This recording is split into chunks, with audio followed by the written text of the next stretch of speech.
How to use text-based editing in Audiate. First of all, open your Audiate project and import the audio file you want to edit.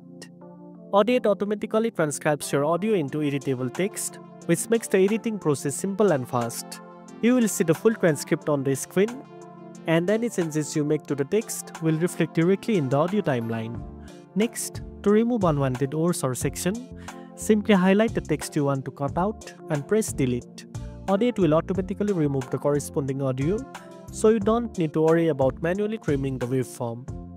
This makes cleaning up your recordings much easier compared to traditional audio editors.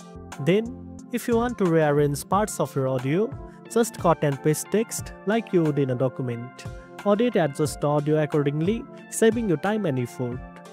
You can also insert pauses or silence by adding punctuation marks like commas or periods in the text, which gives your audio a more natural flow. Finally, before exporting, listen through your edited audio to make sure everything sounds smooth and natural. You can make small tweaks by adjusting the text or audio directly in the timeline. And that's it. Now you know how to use text-based editing in Audiate. If you found this video helpful, don't forget to like, share, and subscribe for more tech tips. Thanks for watching, and I'll see you in the next one.